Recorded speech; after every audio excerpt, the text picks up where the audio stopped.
places. I was wondering for years why it is so many working class people, I mean, they don't like rich people all that much, right? But they seem to hate intellectuals more.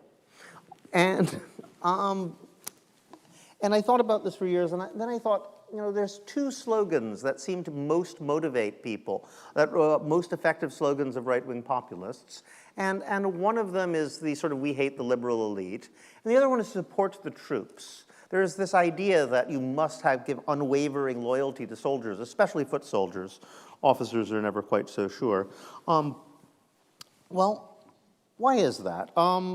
You know, it didn't seem to have much to do with each other. And I suddenly realized, well, you know, it does make a certain amount of sense, because say you are an air conditioner repairman in Nebraska, you know, you can imagine a situation in which a child of yours could become rich. It's not very likely, you know that, but it could happen.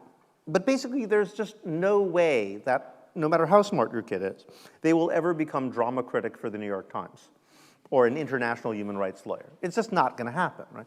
The barriers are much, much higher.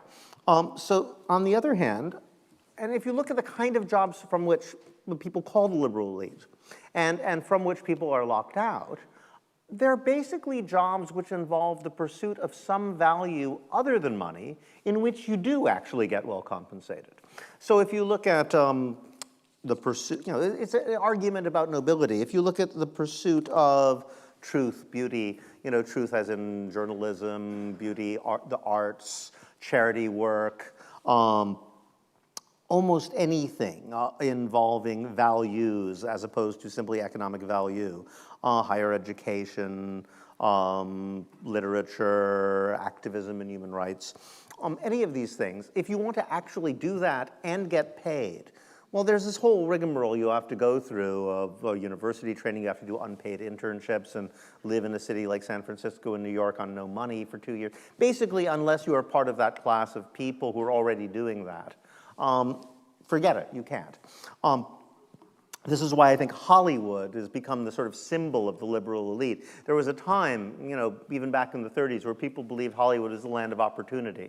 I don't know whether it was true, but it was a commonly believed idea that a sort of farm girl could go and be discovered and suddenly become a star. Nowadays, you know, you look at a movie and everybody in it has a genealogy 3 generations back of actors and producers. They're an in-marrying cast.